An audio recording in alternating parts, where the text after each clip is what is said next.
Bitcoin bulls trample over shorts and blaze a trail towards 100K. That's right. $100,000 Bitcoin. It's coming into focus. Hope you guys are having a good day, guys. Oh, looks like I got to fix a few things right here. Let's get that back. There we go. Okay. Hope you guys are having a good day and printing some green P&L. I know it's starting to get a little bit tricky because we thought a pullback was coming. We got just a little bit of one yesterday. At least a pause, I would say. It wasn't so much of a pullback, a little bit of a dip, but and those are things that we still want to see happen. However, Bitcoin just absolutely ripping again today, punishing shorts for a change.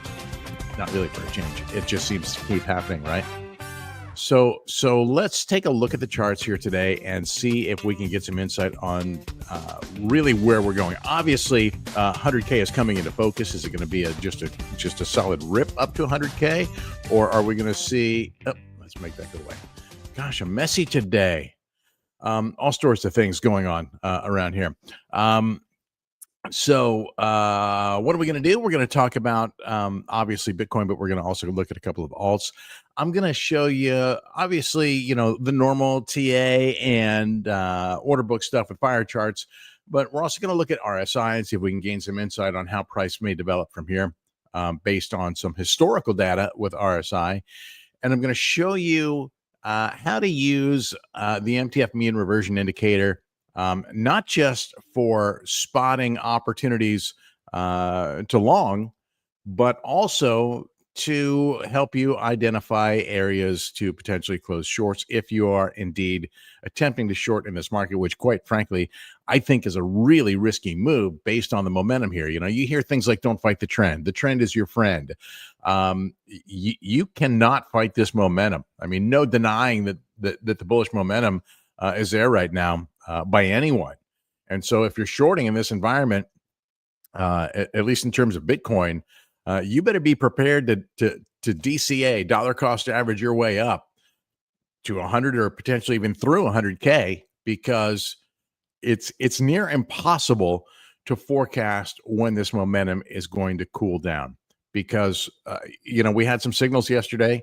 Last night we had a trend precognition signal, and I posted it saying, be careful, because in this environment, these signals could potentially get invalidated if price pumps. And of course, the euphoria is there. And price did pump and invalidate that signal. Let me show you that, I guess, maybe as a starting point today. And we can continue onward from here. Let me get that up, and we can share a screen and head into the charts. Before I do that, of course, if you like the streams, do me a favor and smash all the buttons, hit the like, hit the share, especially hit the share and subscribe so that we can grow the channel. I appreciate that. And if you want to comment, live chat is open on YouTube. So by all means, chime in if you've got questions, if you've got insight you want to share. I want to hear all of it. Love engaging with you guys here. So let's go ahead and share the screen now. I'm going to start out on my candle chart, and you can see we had a signal. We actually had a short signal here, but look at the all-time high. Yesterday's all-time, it's been obliterated once again. So now the all-time high sits at what? 93,483. Amazing. 93,483, and we'll see how long that will last, right? Possibly not the day at this stage. So I can show you actually on another chart where we had some strength here. By the way, I just found out that Pepe got added to Coinbase. That may have something to do with this 36% candle that's sprouting today.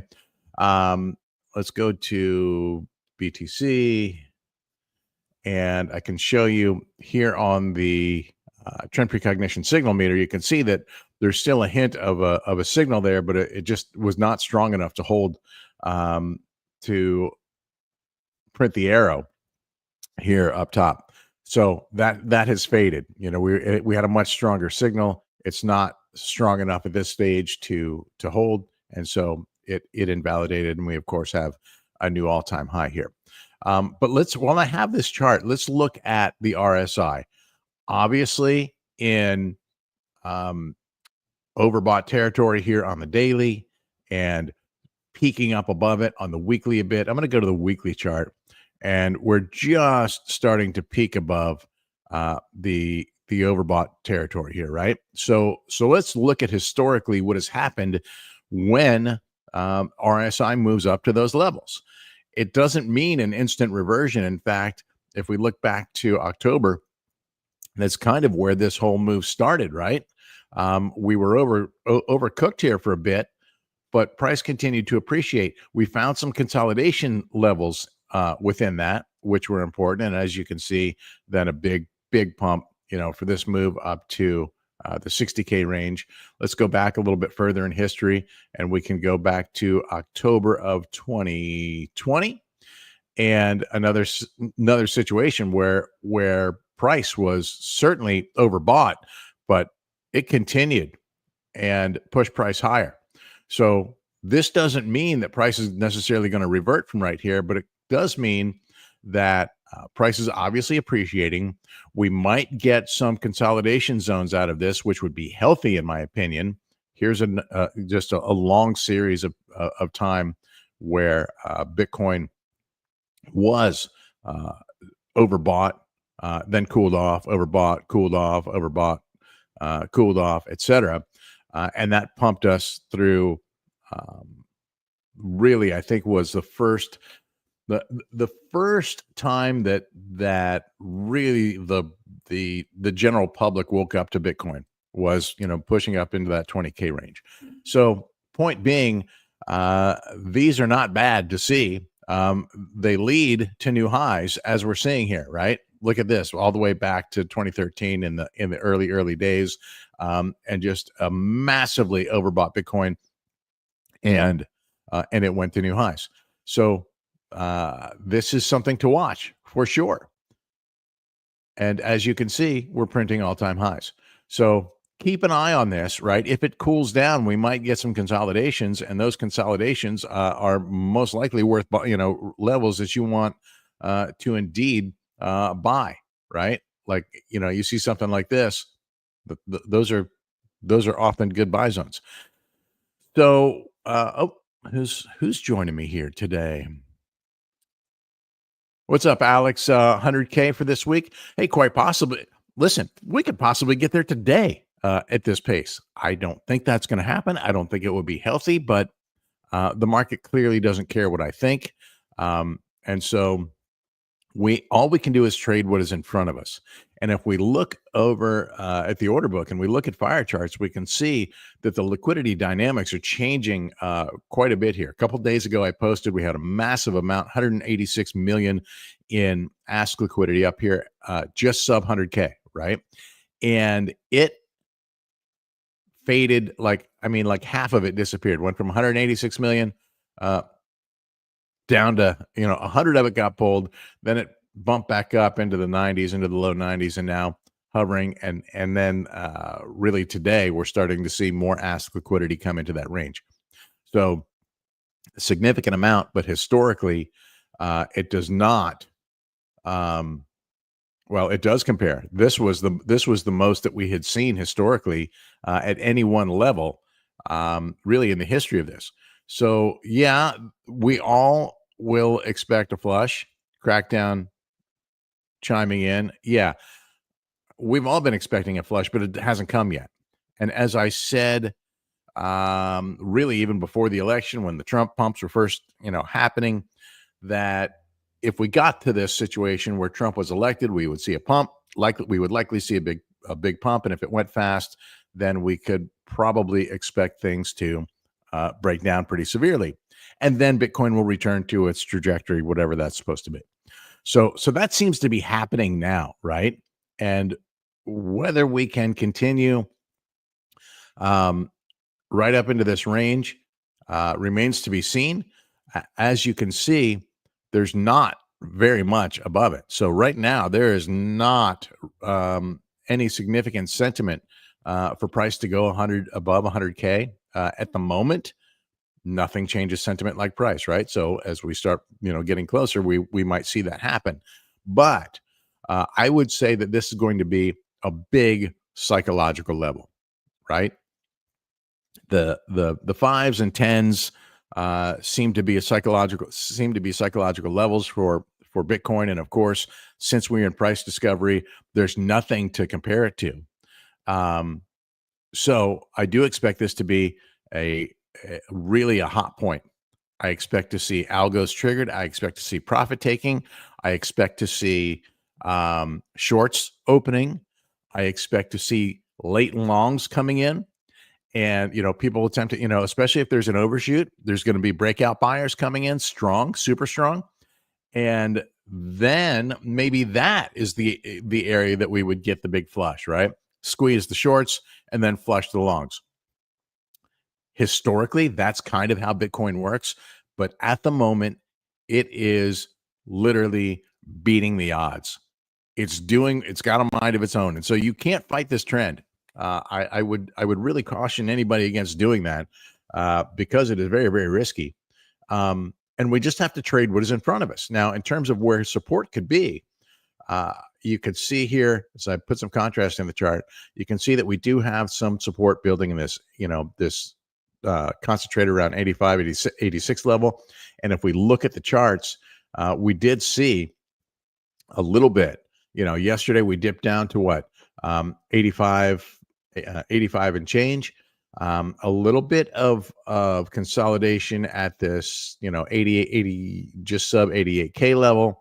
A little bit of confluence here at 80K, and a little more around this 76K level. This is probably the area where we well, not probably, this is the area where we've spent the most time. So this is the strongest technical support at the moment. We're saying 75, 76K. And if we look at that in terms of where bid liquidity is, you can see there is some down there, but it's not nearly as concentrated as it is up here in this elevated range above 85K. So at the moment, I don't have a lot of concern that price is going to punch through this. If the support area becomes 86, nobody's going to have a problem with that. Obviously, many of us, myself especially, we're expecting and somewhat hoping for a retest down at the 70K level. 69K was the 2021 top, but I just don't think it's going to materialize at this point. And the reason I say that, I mean, obviously, we could have a major catastrophic event that brings us down there, but we have a couple of things happening. Number one, historically, if you look at the breakouts from these various ranges, price never looked back. Price never looked back from the 25, 30K range. Price never looked back from the 40 to 45K range. Price barely looked back from the 50K range. We got it in one candle, and this was on a flash crash of the Japanese carry trade unwinding. All markets took a hit that day, and this was our local bottom test. And so in terms of where we sit in the trend, Alex asking a question, is BTC inside the macro trend? Well, BTC is inside the latest macro trend, meaning the one that began back in, really for me, this began all the way back at the FTX crash. So yes, Bitcoin is still well above that trend. What it has not broken back into is, and let's see if I have it on this chart, might have to go to another one. The lifetime channel is still, here we go. I've got it on this chart. You can see we've got a fib in here, and we have the lifetime channel in here. Let me expand this for you, and you can see where we sit. So this, for anybody who missed it, is a cup and handle pattern that we developed. Really the biggest one I've ever seen, right? This was years in the making, and the handle was months and months, painful months in the making. But big patterns equal big moves.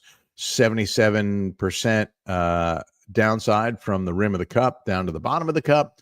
we take that same 77% and we extrapolate that out. And that gives us a spot up here around 122.5K as a target.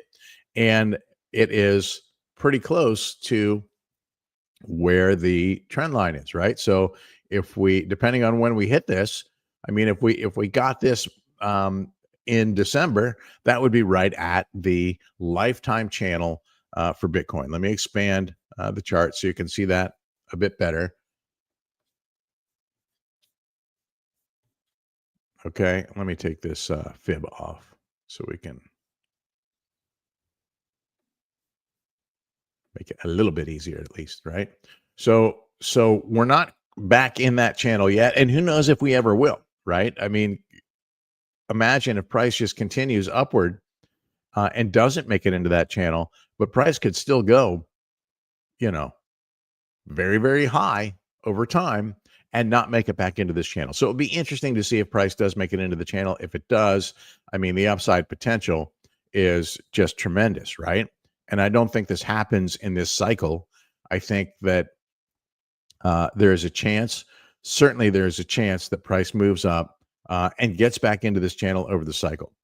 But that's a huge move to get back up there, right? So let's say that during price discovery, price does make it back into that channel. Obviously, you want to look to hold the channel, and anywhere along that line is solid, right? We're trending up. The center lines tend to be important. So those are potential resistance zones in price discovery, and obviously top of the channel, it's never happened. So not a likely scenario. And we're talking probably beyond most of our lifetimes before Bitcoin makes it to that level, if it can even make it to that level. For me, I'm happy seeing an RS flip above this 2021 top and watching price appreciate. And a steady grind would be very, very good, in my opinion, rather than this rapid rise that we're seeing. But we get what we get, and we trade what's in front of us rather than what we're hoping for, because hopium is not a strategy. And I was listening to Dave Portnoy today, who was, complaining about how bad he screwed up his Bitcoin trades and how many he missed. And like Dave, I was looking for a pullback to the 40K level that never happened. And so I bought a little bit at those ranges, but I sold it because I thought we were going back to retest it, and never happened. So my average entry is still in great shape, really right in that pocket, that 40 to 45K range. So I'm good with that, but I could have done better. Hindsight, not something we get to play here too often.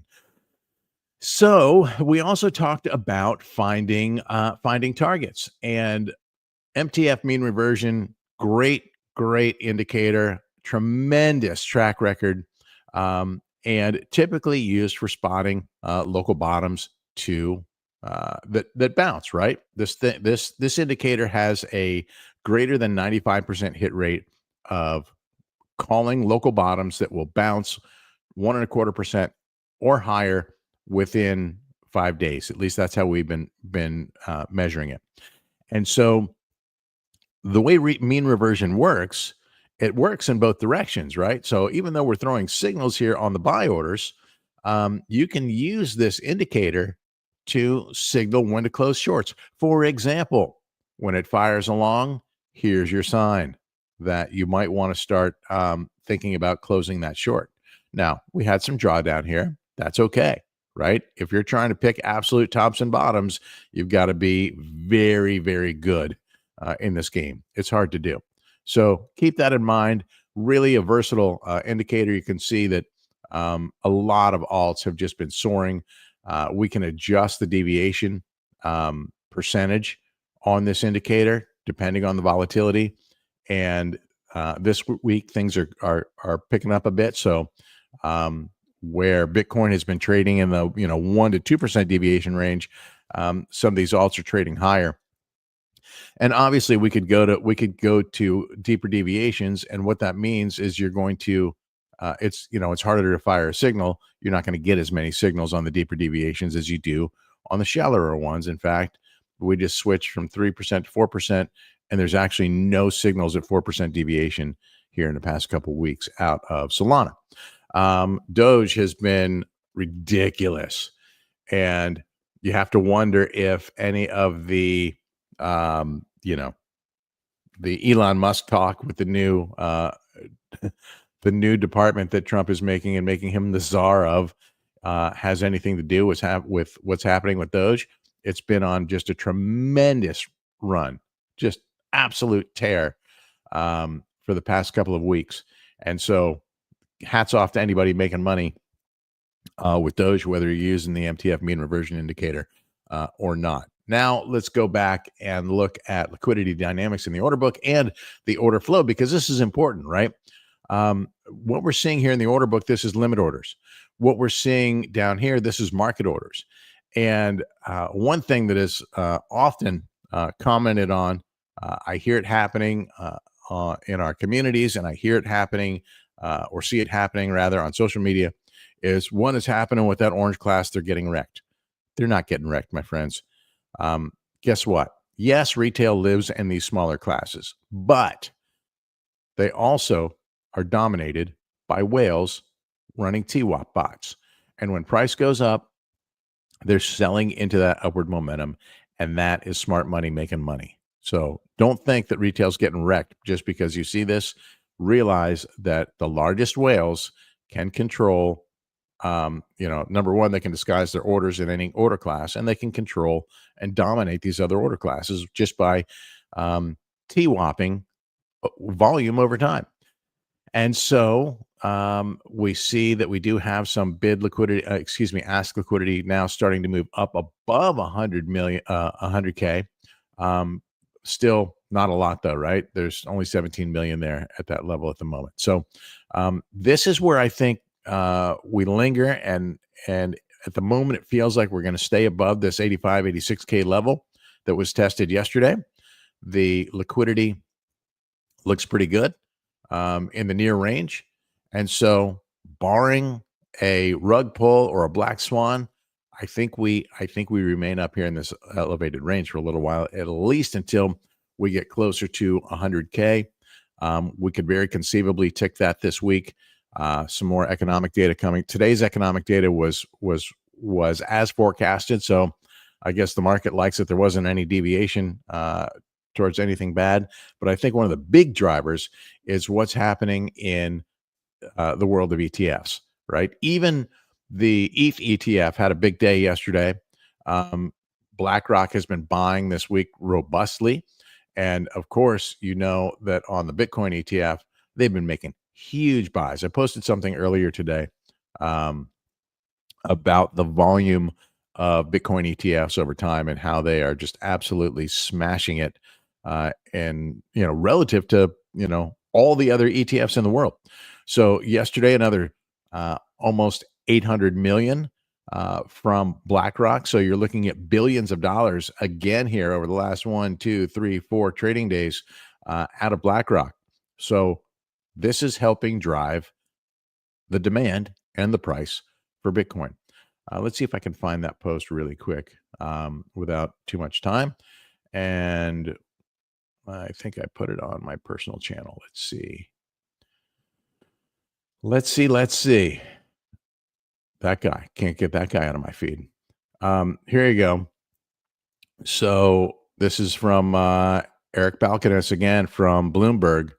IBIT has hit the $40 billion asset mark a mere 2 weeks after hitting the $30 billion mark in a record 211 days, annihilating previous records held by IEMG. It's now in the top 1% of all ETFs by assets, and at 10 months old is bigger than all 2,800 ETFs launched in the past 10 years. This is a ringing endorsement, at least for the demand on ETFs at the moment. There's no denying the impact it has had on price action and Bitcoin price here since January, really since December. What we don't know, this is still an experiment though, right? What's the long-term effect going to be to the asset class as a whole with the ETFing of Bitcoin, ETH, and whatever comes next? So it's not necessarily a great thing for the long-term health of Bitcoin, but there's no denying at the moment it is helping drive price. And I think we all kind of appreciate that. I know I do. All-time high currently at 93,483, 100K coming into focus, and whales are buying. That's the key right here. As long as this buy momentum continues, right? That's what's important, right? That's what's going to keep this from bottoming it, from dumping. And that dump may come, right? It's likely going to come, and it's going to come hard when it does. But at the moment, we can see just by looking at the order flow here on the bin CVD that they are buying. And if we switch over to absolute CVD, we can look at the volume. I mean, you're looking at almost 800 million. This is one exchange this week alone. And out of this 800 million, 816 million, that orange class, they've TWAP'd out 81 million. Now look how much brown mega whales, that $1 million to $10 million class has purchased, 84 million. Now I have no way of knowing whether they are the same entity, but imagine if Brown was buying and they were TWAPing out their profits at this point. Entirely conceivable, something that we should consider, right? Look at this.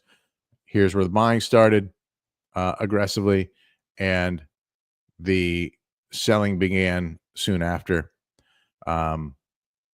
This especially right here, this very smooth line, steep and smooth, looks like a TWAP bot. When you start seeing the contour in it, it's not so much dominated by a TWAP bot, but the smoother the line is, the more it indicates, TWAP activity going on. That's interesting to see. Let's zoom in one more time. We'll go on to the daily time frame and see if we can get any clues from this before we wrap it up. And you can see some bids moving into place to try and keep things elevated.